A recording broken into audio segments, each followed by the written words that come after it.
So we're back here in March of 2025, accelerations into this great month of change, 2 eclipses, and it comes during a month when Mars is now direct. So it's the Ides of March, which also have historically implied bigger turning points or bigger events. It's also the Aries ingress of the Sun, so we get new energy set here in the astrological new year to give us new symbols for how this year may go. Historically, when Mars starts moving direct, you've seen major turning points in the reality. You've seen all kinds of warfare begin to take off, and sadly, it looks like we're accelerating into that at some level in March here. But in general, we know that these global events, war in Europe in particular, may be accelerating into a new phase with new dynamics being set in place here in March because of just the geopolitical choices that have been made one way or the other. And some of it's obvious, the new regime in America has made different choices, which now forces other regimes in the world to make different choices.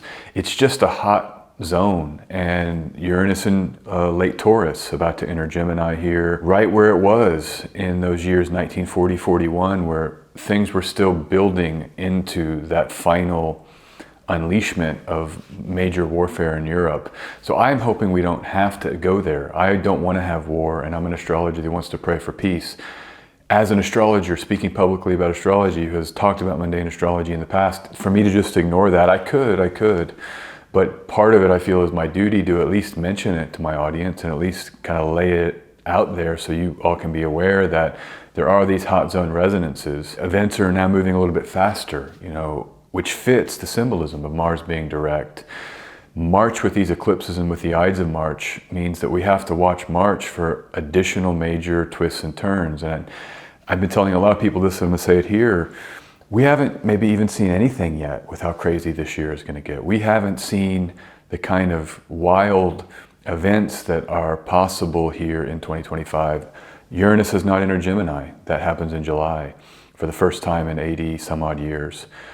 Neptune has not entered Aries yet for the first time in 150 years or so. That happens at the end of March. So to have 2 major outer planets shifting signs is just huge. And by the way,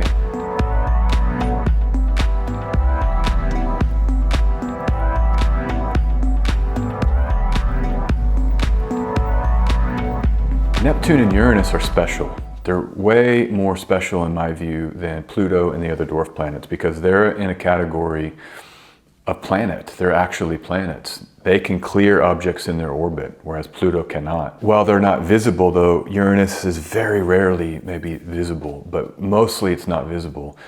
We don't class them as traditional planets, but those 2 planets, Uranus and Neptune, are massive. They clear objects in their orbit. The other layer is that they have elegant orbits, 8 years, 14 years. Roughly. And so they're like a clock. They can function like a clock, whereas Pluto cannot do that because it's sometimes 12 years, sometimes 30 years. I mean, as it moves through a sign of the zodiac, it's got a very irregular orbit around the sun. And so that is to say, Neptune and Uranus are these power planets, very important in our solar system, and a clock in their own ways.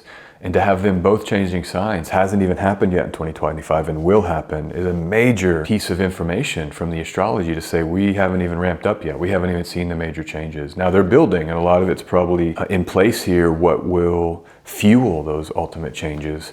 And that's why I think these events that happened in terms of the geopolitics around the wars in Europe now and the new regime in America and how that may be cascading into some new lines being drawn, this may just be the setup for the ultimate trigger. And I don't even want to go into scenarios. Just go see experts and see experts from both sides. Get takes from both sides and just see if you can piece it together for yourself. I don't want to try to do that for you here because the main message here is just know, so you're psychically prepped. If and when things start spinning out of control and it's even more wild and more unseen and more chaotic, that would fit this astrology. And that's why I'm telling you this more than anything, is the psychic kind of endurance potentiality for you as you get into this year.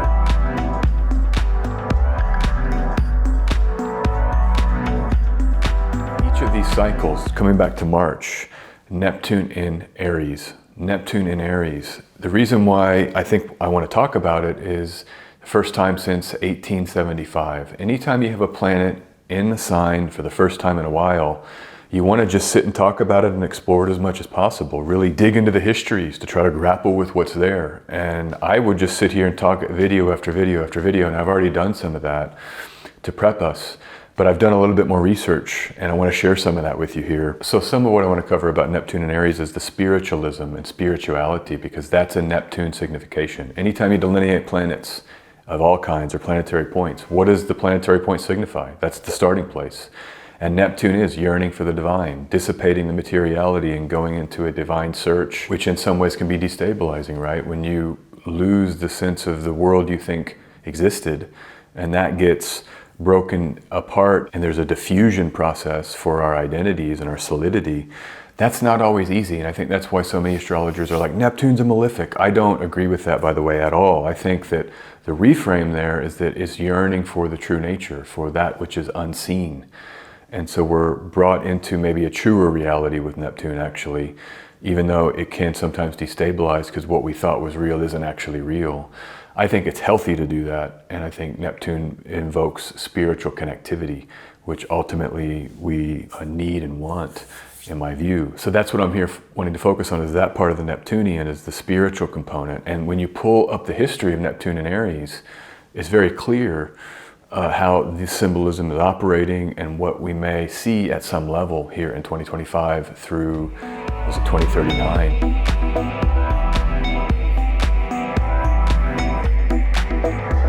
Neptune was in Aries 1206 to 1220. A long time ago, I know, 800 years ago, but the Franciscan movement, Saint Francis of Assisi, was granted by the church. The order of the Franciscans was given approval in 1209 during Neptune and Aries. I find that interesting because it was about poverty and simplicity, finding spirituality through, giving up the wealth and then getting into nature in the kind of simplistic ways that we can find God in everyday life, which is an Aries archetype. Aries is one of the most efficient and simplistic signs. I've said this before, but I'm going to say it again. Sam Reynolds, the astrologer, has talked about this assumption that Virgo is like neat and clean. And because of the particularity of the Virgo archetype and the kind of detail-orientated approaches. And he's like, have you ever seen a Virgo's room? Because they're not clean, they're chaos, right? It would fit because it's a mutable sign, Virgo, double-bodied, a lot of things that you're kind of digging through the details of.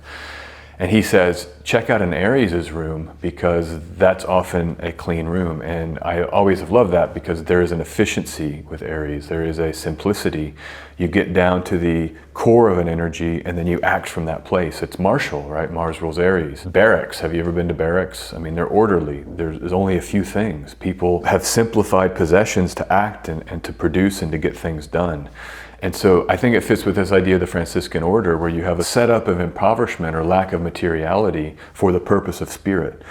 And it would fit with like efficient ways to connect to the divine. You eliminate objects so you can kind of in a methodical and efficient way approach divinity. And it was known at the time for challenging the materialism of the church. So it's also a newness, spiritual movements that are new against the dogmas of the time, the orthodoxies of the time. And that becomes the other major theme, is that the newness of Aries to challenge orthodoxy has a pushback. And so then you see the orthodoxy trying to contain and retain the control.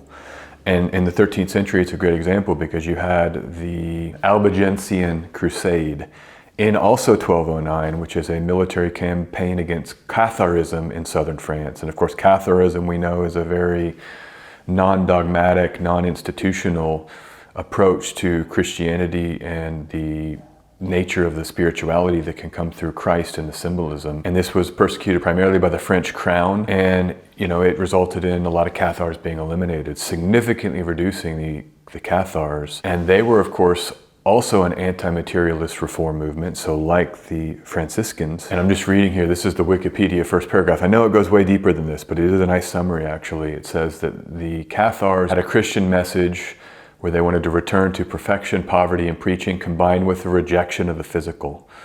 And the reforms were a reaction against the often perceived scandalous and dissolute lifestyles of the Catholic clergy. Same as Franciscans, right? You see the ostentatious and exploitative material focus of the institution. And then in response to that, you have a kind of purer form of spirit that doesn't need that. You just say, we don't care about any of that. We're going to connect to the divine right here with us in our hearts. Kingdom of heaven is within you, as Jesus has said, or in the Bible at least quoted to have said.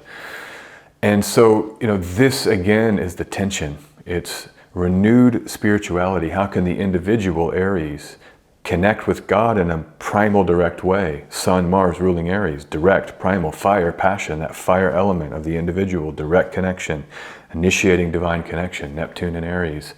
So as movements are built around that, then you have these responses to control, because orthodoxy and authoritarian centrality does not want a version of spirituality which everybody can access without processing through it. It's profitable to be a middleman, and these Neptune and Aries models of spirituality cut that middleman out.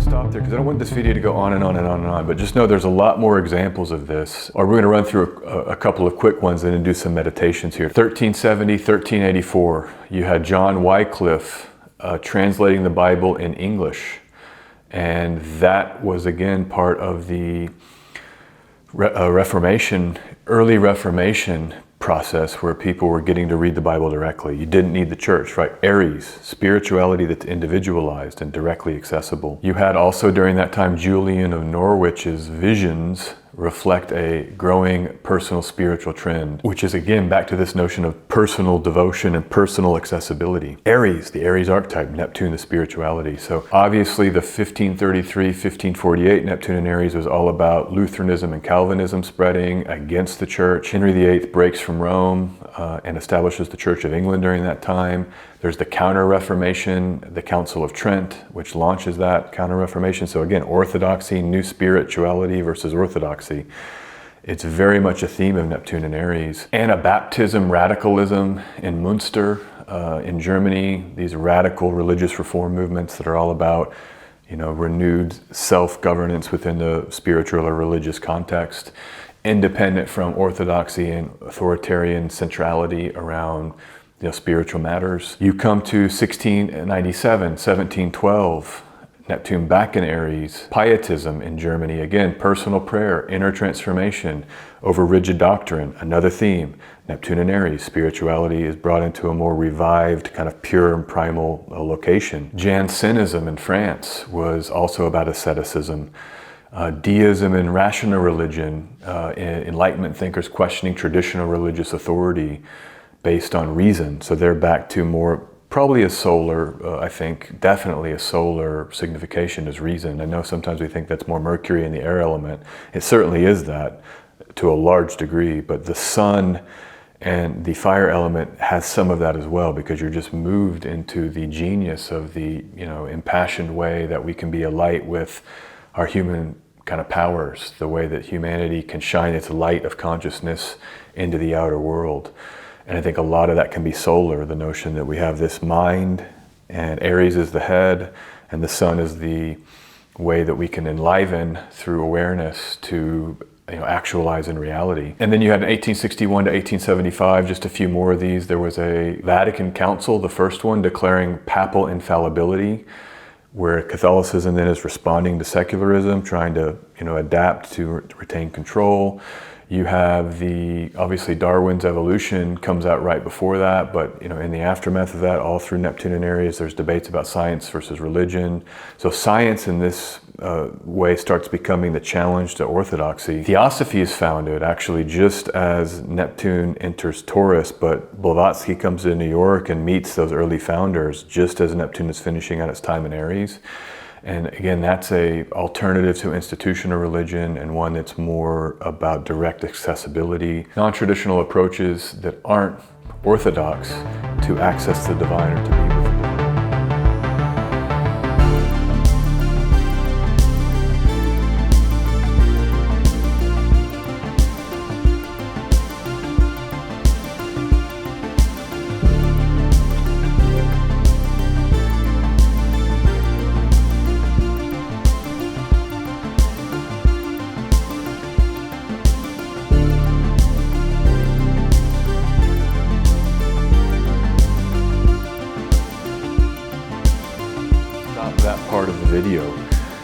and come into what it may mean for our times. And so that's going to be a big part of the next 14 years, guys, is what will emerge that's going to cut out middlemen, that's going to give you direct access to powers that go against the powers that you've been told you have by the authority and the dominant, institutions here in our world in the 21st century. So, I think there could be things like resistance to scientism, as scientism has taken over, and that's kind of the modern dominant discourse or dominant methodology.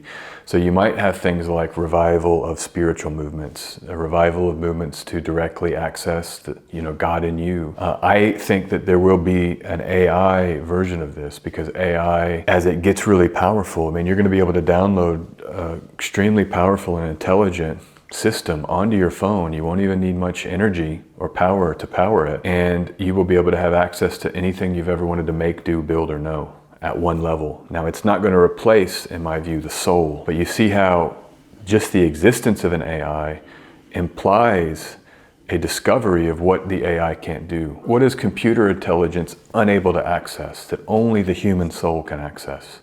And that question, as we ponder it and then discover answers to it, I think will be akin to the theosophical philosophies, the Gnostic, Cathar philosophies, the Franciscan, where we're getting just very simple. My personal belief on this is that you have an engine of spirit in you, every being. And this is like the most powerful gift and the most valuable thing in existence. And so as we become aware of that, because that's really all that's left in a way. The AIs can solve all the other problems, but we have this kind of gold in us, that there will be ways that we're articulating those powers and coming to fully understand those powers. And it's going to challenge science. It's going to challenge governments. It could challenge everything. I've been watching recently a lot of folks talking about DMT and how they're taking heavy doses or enough doses to either remain on it for like many hours, and then they're mapping out the DMT reality. Or there's a guy that's discovered a way to project light so you can see a matrix code, and enough people are seeing that same code independent of each other. There are theories of like shared dream realms. So that might be part of this too, as we discover here Neptune in Aries, and this has to do with Saturn in Aries. It's beyond the scope of this video. I'm gonna have another video about it soon this month.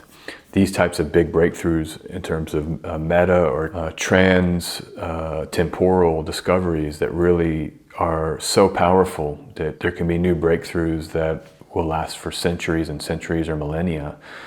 I think those are going to be coming online here too. So, but outside of the scope, that'll be a separate video. But just to say, the idea that we're discovering new ways to answer the question of what is reality? What does it mean to be a human, to have incarnated into a body? How are our perceptions limited? How are there things that go deeper that can explain what we really are in? So, by the way, I don't recommend anybody take psychedelics, just to be clear. If you do that, get with professionals that can handle it medicinally, that, are able to assist you in a way that is safe. You've got to do it that way. Set and setting. Any psychedelic person will tell you that. So I don't recommend it, but if you do it, go into safe professional.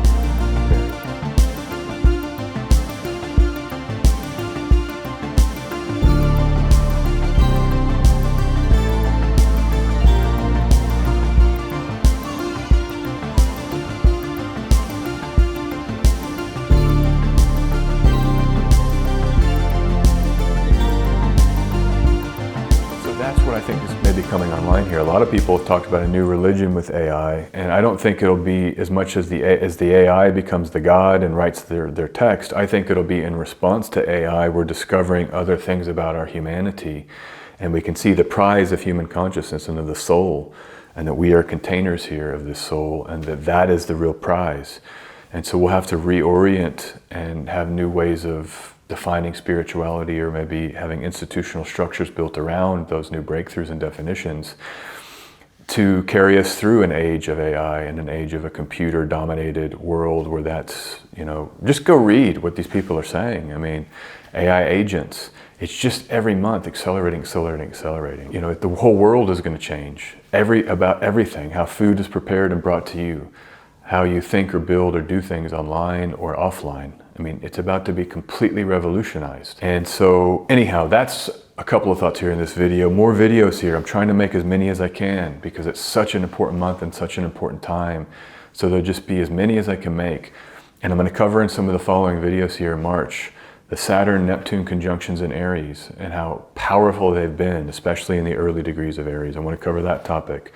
I want to cover Saturn, Neptune, and Aries exact conjunctions the last few times. I'm going to do some more research there. Other things, all right? Just as things come to me, I'm going to record, edit, boom, boom, boom, get it out, and just, it's like as many as I can share, guys, because I want to be here with you. I see my role as sharing to the best of my ability what I'm seeing about the astrology to help you and to help us all process these major changes that we're experiencing collectively and of course interpersonally. And that's one final point I'll say here in this video is as the outer world is changing, so we have all that geopolitical stuff I alluded to at the beginning of this video, and that's clearly insane and changing fast and unlike anything we've seen.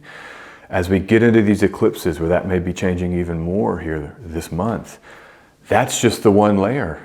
But we are all getting that in our personal lives at some level. You know, this may help you too, just understand if your own life with your custom chart signature and the facts of your context and your environment and your world and your loves and your dramas, as those facts may be having major upheaval and major shift and change with the astrology and within the collective astrology, it just would be par for the course. But if you know your rising sign, you can just go to the house of Aries, whole sign, is a great way in, and astrologers for many thousands of years have used the whole sign method for topical analysis in the chart. Find those topics and just list them out. If it's your 8th house, Aries, that means that you are a Virgo rising. Just list it out. 8th house, inheritance, death and dying, endings, resources that I'm sharing with others. And then just think about those topics. You know, think about how relevant they are for you right now. And it's not only that, you may explore a little bit more other nuances of those topics. My spouse's income, that's another 8th house theme. You might think about liminal realms, so it's not just death and dying, but everything that implies. Where do we go? What about NDEs? I watched a video, a doctor lecturing about NDEs. Apparently those are very real, and there's a lot of science going into studying those. So that's an example. Maybe a Virgo rising folks, you're going to get into some of that NDE analysis. That would be 8th house. That would be Neptune coming there, spiritualizing the 8th house, right? So I just encourage you to, as I'm making videos like this, use the analysis of the houses in your chart and pull up your house topics, and then you'll be able to apply what's being said here generally into your specific world, okay? So good luck to everybody. Follow me here, Patreon, SJAnderson144. I have a lot more regular videos. I've got a monthly live stream, practicum teaching. I've got a weekly video called Lunar Signals where I break down the astrology more technically week to week. So you can find me there. I appreciate your support there. Thank you, patrons, for all that support over there. Like and subscribe here if you want more from me. And I'll talk to you all real soon. Peace. Take care. Bye-bye.